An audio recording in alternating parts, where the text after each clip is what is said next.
जी थाना क्षेत्र के अंतर्गत आने वाले ग्राम आरंभा में इसी ग्राम की एक नवविवाहिता रोशनी पति कैलाश नागपुरे 22 वर्ष ने शादी के 6 माह बाद ही जहरीली वस्तु का सेवन कर लिया, जिसकी जिला अस्पताल में उपचार के दौरान मौत हो गई। यह नवविवाहिता 6 माह की गर्भवती थी, जिसके द्वारा किसी पारिवारिक विवाद के चलते जहर का सेवन करने की संभावना व्यक्त की जा रही है। प्राप्त जानकारी के अनुसार रोशनी का मायका खैलांजी क्षेत्र के अंतर्गत आने वाले ग्राम चोरपिंड के पार का है, जिसका विवाह इसी वर्ष 17 फरवरी को कैलाश नागपुरे ग्राम आरंभा निवासी के साथ सामाजिक रीति रिवाज से हुआ था। शादी के बाद से रोशनी अपने ससुराल आरंभा में रहने लगी थी। रोशनी का पति कैलाश खेती किसानी करता है और वे दो भाई व बड़ा भाई अलग ही रहता है। रोशनी के 6 माह की गर्भवती होना भी बताया जा रहा है। 3 सितंबर को रोशनी अपने ससुराल में थी। उस समय उसके पति सास ससुर खेत चले गए थे। 2 बजे करीब जब रोशनी का पति कैलाश घर आया, तब कैलाश ने रोशनी को घर में सोया हुआ देखा और वह बेहोशी की हालत में थी। उसके मुंह से झाग निकल रहा था। कैलाश ने इस संबंध में मोहल्ले पड़ोस वाले लोगों को व गांव के ग्रामीणों को भी बताया। परिवार के अन्य लोग के आने के बाद रोशनी को वाहन से जिला अस्पताल बालाघाट लाकर भर्ती कराया गया था, जहां उपचार के दौरान शाम 6 बजे करीब उसकी मौत हो गई। इस नवविवाहिता के द्वारा किसी पारिवारिक विवाद के चलते जहरीली वस्तु का सेवन करने की संभावना व्यक्त की जा रही है। जिला अस्पताल पुलिस ने मृतिका के शव का अस्पताल फ्रीजर में सुरक्षित रखवा दिया है।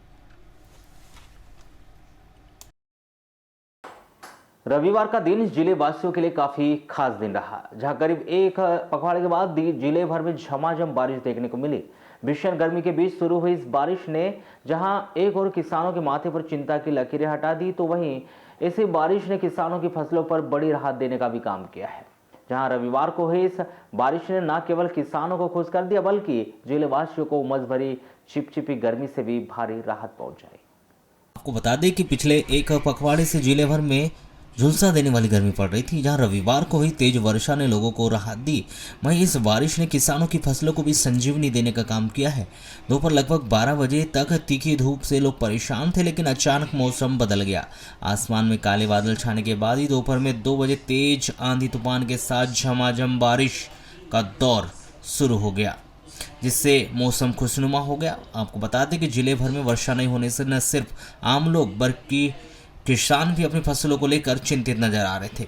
जिले के खैलांजी, कटंगी, बैयर जैसे कई क्षेत्रों में वर्षा नहीं होने से फसलों पर तनाछेदक कीट का प्रकोप भी बढ़ रहा था। ऐसे में रविवार को हुई वर्षा से फसलों को बहुत अधिक फायदा मिला है, तो वहीं जिले वासियों को भीषण गर्मी से काफी हद तक राहत मिली।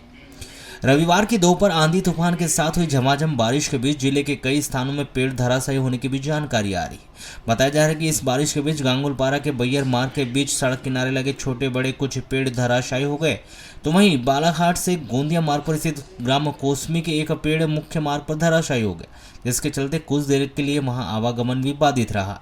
इसके अलावा नवेगांव के एफसीआई गोदाम के पास 3 पेड़ गिरने से लोगों को खासी परेशानी उठानी पड़ी। रविवार की दोपहर हुई झमाझम बारिश ने जहां एक ओर संपूर्ण जिले वासियों को राहत पहुंचाई, तो वहीं दूसरी ओर इस बारिश के चलते कुछ देर के लिए हनुमान चौक में जल भराव की स्थिति भी देखी गई, जहां पानी निकासी की पर्याप्त व्यवस्था न होने के चलते 1 घंटे से अधिक समय तक बरसात का पानी सड़कों पर जमा रहा, जहां से आवागमन करने वाले लोगों को भारी दिक्कतों का सामना करना पड़ा। तो वहीं जल भराव होने से स्थानीय दुकानदारों को भी काफी परेशानी उठानी पड़ी। वहीं इसी तूफान का असर शहर के गौरवपथ वार्ड नंबर 28 में भी एक मकान के छत का टीन शेड उड़कर करीब 100 मीटर दूर आकर आंगन में गिरा, जिससे स्थानीय निवासी के घर के छत पर लगी पानी की टंकी और पाइपलाइन और खिड़की भी क्षतिग्रस्त हो गई। जैन समाज के बच्चों में धार्मिक ज्ञान, शिक्षा और संस्कार को बढ़ावा देने के साथ साथ उनके धार्मिक, नैतिक, सामाजिक व पारिवारिक संस्कारों में इजाफा करने के प्रमुख उद्देश्य को ध्यान में रखते हुए श्री जैन सामायिक स्वाध्याय मंच बालाघाट के द्वारा ब्लेसिंग पाठशाला संचालन किया जाता है। नगर के इतवारीगंज स्थित दादावाड़ी स्कूल में प्रत्येक रविवार को आयोजित इस पाठशाला में जैन धर्म के 3 से 16 वर्ष आयु तक के बच्चों को धार्मिक शिक्षा, ज्ञान और संस्कारों की जानकारी दी जाती है, जहां धर्म के ज्ञान को आज के विज्ञान के साथ जोड़कर उन्हें धार्मिक शिक्षा देने का कार्य करने वाले शिक्षकों को विशेष प्रशिक्षण देने के लिए रविवार को एक कार्यशाला का आयोजन किया गया। नगर के वैध रेजेंसी मीटिंग हॉल में जैन सामायिक स्वाध्याय मंच बालाघाट के द्वारा आयोजित इस कार्यशाला में 100 से अधिक शिक्षक शिक्षिकाओं को स्पेशल ट्रेनिंग दी गई। इसमें 60 से अधिक महिला शिक्षिका भी शामिल थी, जिन्हें धार्मिक शिक्षण संस्कार धार्मिक गतिविधियों के संदर्भ में जानकारी दी गई। तो वहीं आयोजित पाठशाला के दौरान धर्म के ज्ञान को आज के विज्ञान के साथ जोड़कर विभिन्न विषयों पर प्रशिक्षकों को एक दिवसीय ट्रेनिंग देने का काम किया गया। इस कार्यशाला में शिक्षकों को ट्रेनिंग देने के लिए नासिक, दुर्ग और पुणे से संस्था के पदाधिकारी प्रमुख रूप से उपस्थित रहे। बताया यह भी जा रहा है कि मध्य प्रदेश, छत्तीसगढ़ और महाराष्ट्र राज्य में जैन धर्म की शिक्षा देने के लिए 60 से अधिक केंद्र संचालित किए जाते हैं, जिनके शिक्षकों को ट्रेनिंग देने के लिए उक्त कार्यशाला का आयोजन किया गया था। ऐसी पाठशाला है जो जैन बच्चों को धार्मिक शिक्षण देने के लिए, संस्कार देने के लिए चलाई जाती है, जो प्रति रविवार को दादावाड़ी स्कूल बालाघाट में लगाई जाती है। इसमें बच्चों को 3 साल से लेकर 16 साल तक के बच्चों को धार्मिक ज्ञान दिया जाता है, जो साइंस के साथ जोड़ के बताया जाता है कि धर्म और साइंस का क्या रिलेशन है और कैसे ये चलता है। इस तरह से ये जानकारी इनको ज्ञान दिया जाता है। इसमें लगभग हमारे यहाँ 140 बच्चे अलग अलग उम्र की 3 से 16 वर्ष तक के अलग अलग बच्चे अलग अलग क्लासों के माध्यम से इस धार्मिक शिक्षण का फायदा लेते हैं और उनको शिक्षा देने के लिए हमारे पास 20 शिक्षिकाएं हैं, जो हर संडे को सुबह 10 बजे से लेकर 12 बजे तक दादावाड़ी जैन पाठशाला में उनको ये शिक्षा देने का काम करती है। वाराणसी में बंद का व्यापक असर भी देखा गया। खासकर परिवहन के मामले में यह असर ज्यादा ही दिखाई दिया। मार्ग पर परिवहन के साधनों की काफी कमी देखी गई, जिसकी वजह से यात्रीगणों को काफी परेशानी झेलनी पड़ी। वे लोग अपने यात्री वाहनों की तलाश में इधर उधर भटकते हुए भी दिखाई दिए। वहीं कुछ यात्रियों ने यात्री प्रतीक्षालय की भी शरण ली। उमस भरी गर्मी के दौर में वे लोग प्रतीक्षालय में अपने आप को असहज महसूस करते हुए दिखाई दिए। पूरे सुबह से लेकर निर्धारित मार्ग पर दौड़ने वाले यात्री वाहनों की संख्या काफ़ी कम रही। इस संबंध में पद्मेश 24/7 को जानकारी देते हुए यात्री लोकचंद पटले ने बताया कि करीब 1.5 घंटे से वह कटंगी की तरफ वाहन की तलाश में यात्री प्रतीक्षालय में बैठे हैं। इस दौरान उनका परिवार भी साथ में है। वे नहीं जानते थे कि बंद किस वजह से यहाँ हुआ है। वहीं यात्री प्रतीक्षालय में हम बगैर पंखे व अन्य सुविधाओं से भी जूझ रहे हैं। खाने पीने की दुकानें भी बंद है, सिर्फ चना मुरा खाकर ही अपना समय व्यतीत कर रहे हैं। हालांकि पहले कटंगी के लिए समय समय पर बस आती थी, मगर बंद होने के कारण बसों में कुछ कमी आई है, जिसकी वजह से उन्हें कटंगी जाने के लिए बस का इंतजार कर रहे हैं। यही गाड़ियाँ लेट आ रही हैं, नहीं मिल रही हैं, यात्री लोग परेशान हो रहे हैं। किस काम से आए थे आप? मैं दवा खाना आया था। अब अभी तक आपको बस नहीं मिली है? नहीं, करीब कितनी देर से आप लोग यहाँ खड़े हो आधा गए? घंटे। ट्रेन में ये परेशानी हो रही सर, बसें नहीं आ रही है और गर्मी की वजह से पंखे ही बंद है। कहाँ जाने के लिए बैठे हैं आप? हम कटंगी जाने बैठे सर। कटंगी जाने? जी सर। करीब कितने घंटे से बैठे हैं? तो करीब 1.5 घंटा हो गया सर। 1.5 घंटे? जी साहब। तो बस क्यों नहीं आ रही है? अब क्यों नहीं आ रही है, क्या वजह है, इसके बारे में पता नहीं सर। हट्टा थाना क्षेत्र के अंतर्गत आने वाले ग्राम लोहारा टोला में एक घर का ताला तोड़कर फरार 2 चोरों को कोतवाली पुलिस ने नगर के गश्ती के दौरान संदिग्ध स्थिति में पकड़ लिया। उनसे पूछताछ करने पर उन्होंने ग्राम लोहारा टोला में चोरी करना कबूल किया, जिनके पास से चोरी के कुछ जेवरात भी पाए गए। दोनों आरोपी इरशाद शेख पिता गफ्फार शेख 30 वर्ष भटेरा चौकी बालाघाट और कुंदन पिता उत्तम बनोटे 25 वर्ष ग्राम बगदरा थाना ग्रामीण निवासी है, जिन्हें हट्टा पुलिस ने पूछताछ हेतु रिमांड पर लिया है। प्राप्त जानकारी के अनुसार दुर्गा प्रसाद जामरे लोहरा टोला निवासी बालाघाट में मजदूरी करते हैं, जिनके पुश्तैनी घर लिंगा में है। उनका एक मकान लोहरा टोला में भी है, जो वहां परिवार सहित रहते हैं। 31 अगस्त को सुबह 10 बजे दुर्गा प्रसाद अपने परिवार के साथ अपने पुश्तैनी ग्राम लिंगा रक्षाबंधन त्यौहार में मनाने के लिए आए थे। रात्रि 8 बजे जब दुर्गा प्रसाद अपने घर लोहारा लौट गए तो देखा कि मकान के दरवाजे का ताला के कुंदा टूटा हुआ था। घर के अंदर का सामान भी अस्त व्यस्त बिखरा हुआ था। घर में रखी हुई अलमारी भी खुली पड़ी हुई थी और अलमारी के रखे हुए सारे सामान बिखरे पड़े हुए थे। अलमारी के अंदर रखे हुए नकदी 30,000 व सोने चांदी के जेवरात भी नहीं थे। चोरी किए गए जेवरातों की कीमत 25,000 रुपये बताई जा रही है। इस प्रकार चोरों ने मकान का ताला तोड़कर नकदी जेवरातों सहित 55,610 रुपये की चोरी कर ली। हट्टा पुलिस थाने के सहायक उप निरीक्षक के द्वारा दुर्गा प्रसाद जामरे के द्वारा की गई रिपोर्ट पर अज्ञात आरोपी के विरुद्ध धारा 457, 380 के तहत अपराध दर्ज कर जांच पड़ताल थी। इस दौरान 2 सितंबर की रात्रि कोतवाली बालाघाट पुलिस के द्वारा जब रात्रिकालीन गश्त की जा रही थी, तभी बस स्टैंड में 2 व्यक्ति संदिग्ध हालात में घूमते हुए मिले, जिन्हें कोतवाली लाकर पूछताछ करने पर उन्होंने अपना नाम कुंदन बनोटे ग्राम बगदर्रा और इरशाद शेख भटेरा चौकी बालाघाट निवासी बताया, जिनकी तलाशी लेने पर उनके पास से कुछ जेवरात मिले। सख्ती से पूछताछ करने पर उन्होंने हट्टा थाना क्षेत्र के अंतर्गत आने वाले ग्राम लोहारा टोला में एक मकान में चोरी करना बताया। कोतवाली पुलिस ने संदिग्ध की स्थिति में पकड़े गए दोनों व्यक्ति कुंदन बनोटे और इरशाद शेख को हट्टा पुलिस के हवाले कर दिया। हट्टा पुलिस ने 3 सितंबर को दोनों आरोपी को विद्यमान अदालत में पेश कर उन्हें रिमांड पर लिया गया है। हट्टा थाना क्षेत्र के अंतर्गत आने वाले ग्राम नाहरवानी और परास पानी के बीच सड़क दुर्घटना में मोटरसाइकिल में सवार 2 लोग घायल हो गए। घायल दोनों युवक परदेशी पिता मानिक उइके 21 वर्ष ग्राम भालवा चाहत पिता सत्यमान खोबरागड़े 22 वर्ष ग्राम तिलपेवाड़ा थाना दोनों ही हट्टा निवासी को जिला अस्पताल में भर्ती किया गया। प्राप्त जानकारी के अनुसार चाहत खोबरागड़े और परदेशी उइके दोनों ही मजदूरी करते हैं। 2 सितंबर की रात्रि 8 बजे करीब दोनों युवक ग्राम नाहरवानी किसी काम से आए थे और नाहरवानी से अपना काम करने के बाद वे दोनों ही मोटरसाइकिल में अपने गांव जाने निकले थे। तभी नाहरवानी और परासपान के बीच तेज रफ्तार से आ रही मोटरसाइकिल के द्वारा कट मारने से चाहत खोबरागड़े और परदेशी उइके दोनों ही मोटरसाइकिल सहित गिरने से घायल हो गए। दोनों घायलों को 108 एम्बुलेंस से जिला अस्पताल लाकर भर्ती किया गया है।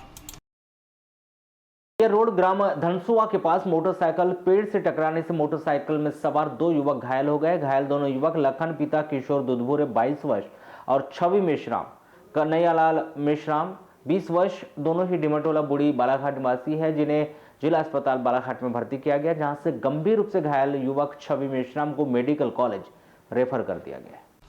प्राप्त जानकारी के अनुसार लखन दुधभुरे और छवि मेश्राम मछली मारने का व्यवसाय करते हैं। 2 सितंबर को लखन दुधभुरे और छवि मेश्राम दोनों ही मोटरसाइकिल में ग्राम उकवा अपने दोस्तों से मिलने के लिए गए थे। रात में उकवा में रहने के बाद 3 सितंबर को सुबह 4 बजे करीब लखन दुधभुरे और छवि मेश्राम मोटरसाइकिल से उकवा से अपने घर बूढ़ी ढिमटोला आने निकले थे। मोटरसाइकिल रवि मेश्राम चला रहा था। उकवा से बालाघाट आते समय ग्राम धनसुआ के पास तेज रफ्तार से मोटरसाइकिल रोड किनारे पेड़ से टकरा गई। इस सड़क दुर्घटना में मोटरसाइकिल सवार दोनों युवक घायल हो गए। दोनों को 108 एम्बुलेंस के माध्यम से जिला अस्पताल बालाघाट लाकर भर्ती किया गया है। यहां से गंभीर रूप से घायल छवि मेश्राम को जिला अस्पताल से मेडिकल कॉलेज रेफर कर दिया गया है। परिवार वालों ने उसे गोंदिया के एक निजी अस्पताल में भर्ती किया है। वारासिवनी नगर सहित ग्रामीण अंचलों में भी 6 सितंबर को मनाई जाने वाली कृष्ण जन्माष्टमी को लेकर भक्तों में उत्साह तो देखा जा रहा है। वजह यह है कि भक्तों ने अपने अपने मनपसंद की मूर्तियों का ऑर्डर कुम्हारों को दे रखा है। कृष्ण जन्माष्टमी को लेकर नगर में भगवान कृष्ण की मूर्तियों के निर्माण में करीब 1 दर्जन से अधिक कुम्हार परिवार लगे हुए हैं। समय से पहले ही मौसम की नजाकत को देखते हुए मूर्तिकार अपने अपने कार्य को पूर्ण करने में जुटे हुए हैं। भगवान श्री कृष्ण और राधा की तरह तरह की मूर्तियां कुम्हार द्वारा डिजाइन कर तैयार की जा रही है। आपको बताएं कि आगामी 6 सितंबर को मनाई जाने वाली कृष्ण जन्माष्टमी को लेकर भक्तों में उत्साह देखा जा रहा है।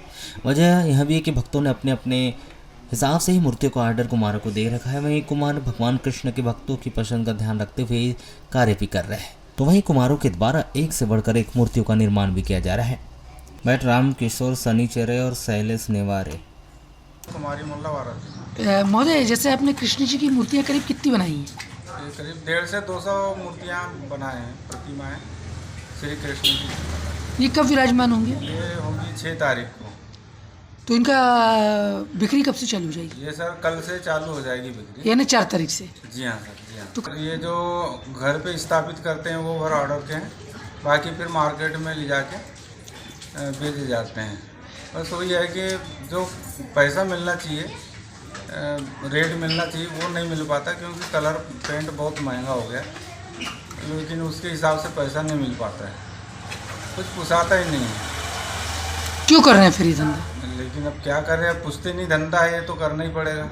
अब इसके अलावा तो अपने को कोई दूसरा रोजगार तो आता ही नहीं। इसी तरह लालबर्रा में भी मूर्तिकार भी भगवान श्री कृष्ण की मनमोहक मूर्तियों को अंतिम रूप देने के साथ ही उसमें रंग पेंट करने लगे हैं और 4 सितंबर को बाजार में मूर्ति बिकने के लिए भी आ जाएगी। श्री कृष्ण जन्माष्टमी पर्व को लेकर लोगों में काफी उत्साह है। मूर्तियों को भव्य रूप देने के लिए मूर्तिकार दिन रात काम में जुटे हुए हैं, परंतु महंगाई के कारण मूर्ति के भाव में भी इजाफा होने की बात कही जा रही है।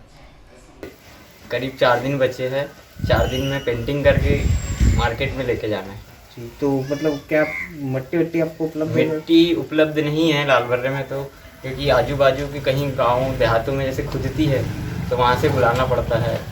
जैसे बहुत दूर दूर से लाना पड़ता है ट्रैक्टरों के माध्यम से, उसका भाड़ा लग जाता है 1200-1500 रुपये। और कलर के रेट वगैरह? कलर के रेट तो हाई हो गए हैं। जो पहले 5 रुपये तोले में मिलता था वो आज की कंडीशन में 15 रुपये तोला हो चुका है। तो फिर मार्केट में इसके उचित दाम मिलना चाहिए? उचित दाम अब वो है कि पहले दादाओं के ज़माने से चल रहा है तो चला रहे हैं, वो दाम मेहनत यानी घर का काम है करके कर रहे हैं। दाम उसके उतने दाम तो मिल नहीं पाते। आज की कंडीशन में ये है कि 200-250 रुपये में बिकना चाहिए था तो वो 70 रुपये 80 रुपये में बिकता है। बढ़ गए हैं। कि मिट्टी पूरी आप मतलब मूर्तियाँ जो बना रहे हैं तो इसमें पीओपी का यूज़ हो रहा है क्या पूरी पेपर मिट्टी? पूरी मिट्टी की है, पीओपी की अपने आप बैन है, पीओपी बैन है। मैंने तो मिट्टी पांड्या चपारा से लेके आया हूँ। हमारे यहाँ मिट्टी उपलब्ध है ही नहीं। बोला जाए तो ये 1 महीना बीत गए थे बरसात के, उसके बाद मिट्टी गिरी हमारी। वो भी बहुत मेहनत मकसद से मिट्टी मिली है। शासन के द्वारा कोई मिट्टी प्राप्त नहीं हुई है हमारे समाज में। सभी लोग कहाँ से मिट्टी लाते हैं? जैसे सभी के इतने सारे कुम्हार हैं यहाँ पे, इतने सारे कुम्हार हैं, सब बेचारे इधर उधर किसी की खेती बाड़ी, किसी कोई अपनी अपनी व्यवस्था से अपनी अपनी व्यवस्था से मिट्टी बुलवाते हैं। शासन की ओर से खदान आप लोग को? मिट्टी की खदान शासन की ओर से कुछ भी नहीं है प्राप्त। शासन हमको दे भी नहीं रही है। शासन से मांग कर ली गई है मिट्टी चाहिए, मिट्टी चाहिए, लेकिन हमारी शासन कोई सुनवाई नहीं कर रही है।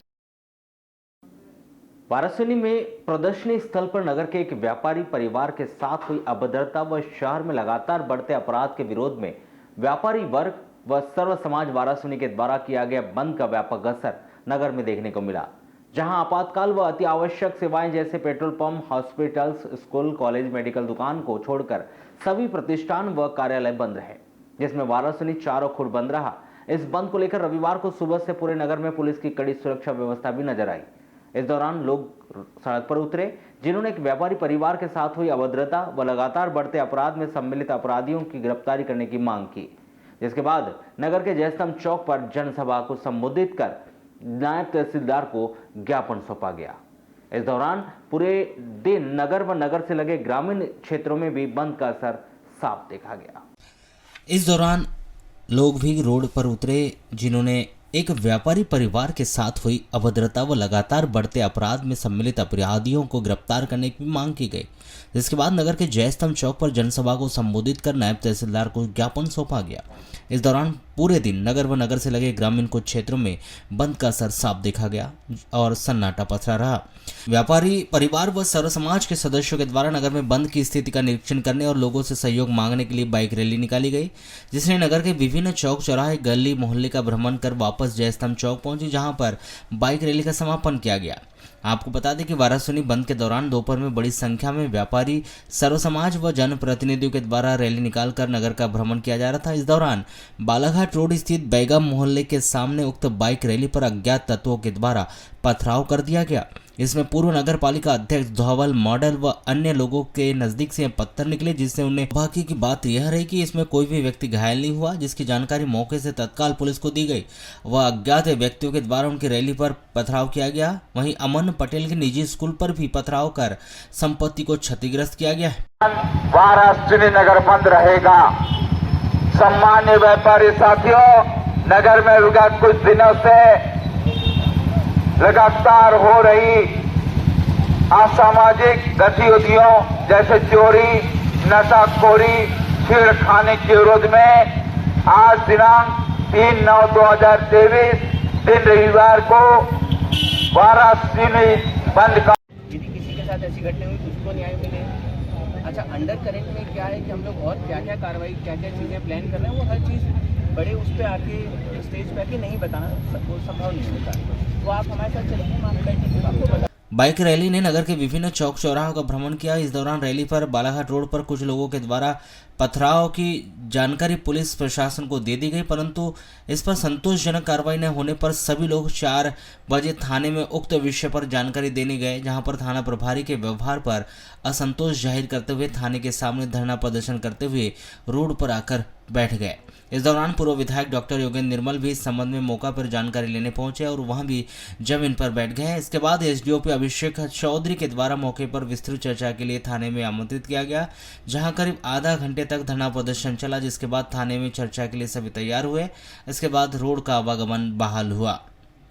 एसडीओपी से चर्चा करते हुए आधे घंटे तक चर्चा का दौर चलता रहा। इस दौरान सभी के द्वारा आक्रोश व्यक्त कर पुलिस कार्रवाई पर प्रश्न किए गए, तो वहीं पुलिस के द्वारा समस्त सवालों का जवाब देते हुए मामले को शांत करने का प्रयास लगातार किया जाता रहा।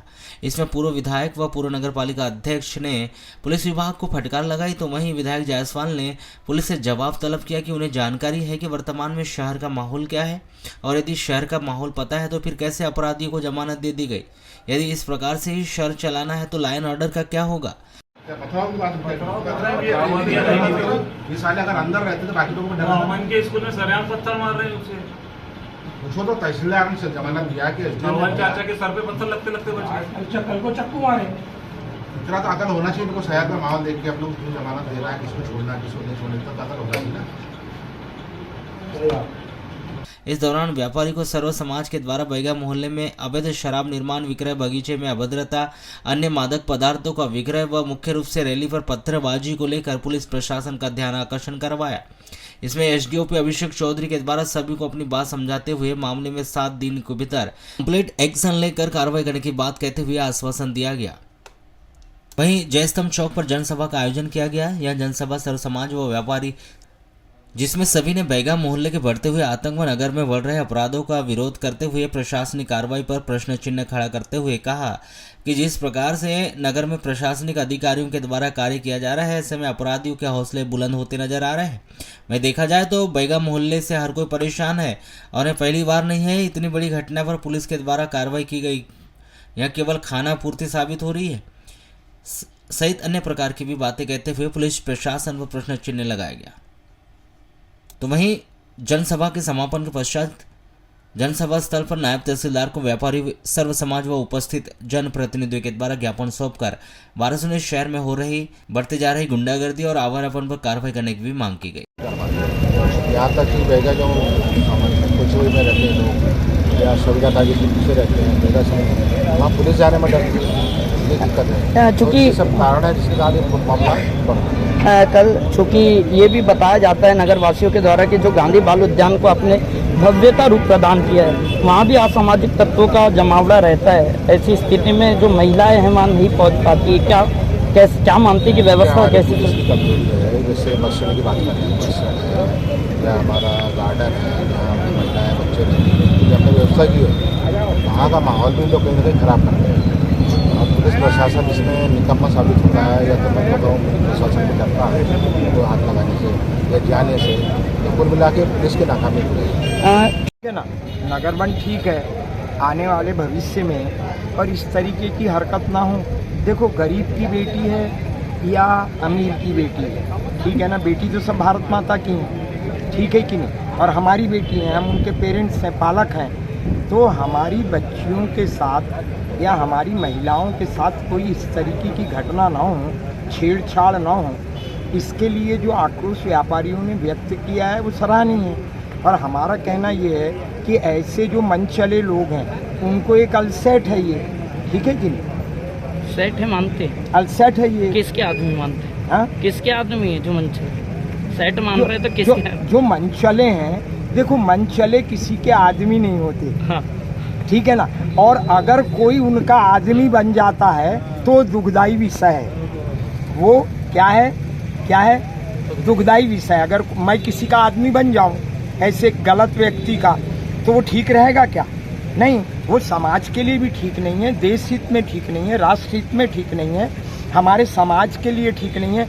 ऐसे अनसोशियल लोगों पे हाथ रखना, उन पे बर्दाश्त रखना, उनको सहयोग करना, वो राजनीतिक लोगों का काम नहीं है। हमारे लिए जो विषय है वो यम नियम का विषय खड़ा है, ठीक है कि नहीं? मानते हैं 100%। क्या मानते कि ऐसी घटनाएं जो घट रही है वाराणसी में? आज का जो बंद है तो शहर की लाइन आर्डर व्यवस्था बिगड़ी है, कानून व्यवस्था लगातार सब घटना घट रही है, चोरियाँ हो रही हैं, छेड़छाड़ हो रही है, आग लगाई जा रही है, नशे का व्यापार बढ़ते जा रहा है। लोगों में आक्रोश था और आक्रोश फूटा और आज पूरा शहर रोड पे आया और हमारा पूरा शहर बंद है, पूरा 100% बंद है। लगातार हम देख रहे हैं कहीं ना कहीं हमारे शहर की फिजा को बिगाड़ा जा रहा है। हमारा शहर संस्कारधानी है, बड़े भाईचारे और आपसी प्रेम से लोग रहते हैं, पर कुछ माहौल ख़राब किया जाता है लगातार। यहाँ प्रदर्शनी आई, प्रदर्शनी कुछ शहर की बच्चियों के साथ छेड़छाड़ करने का प्रयास किया गया, उससे शिकायत हुई और कल तुरंत SDM के उनको जमानत मिल गई। मैं चाहता हूँ ऐसी ताकतों को जो लोग समर्थन करते हैं उनका विरोध है। आज का बंद गलत सामाजिक तत्वों को जो समर्थन करते हैं उनका विरोध है। हम चाहते हैं हमारे शहर की फिजा सुधरे, हमारे शहर की कानून व्यवस्था सुधरे। लगातार ऐसा नहीं तुरंत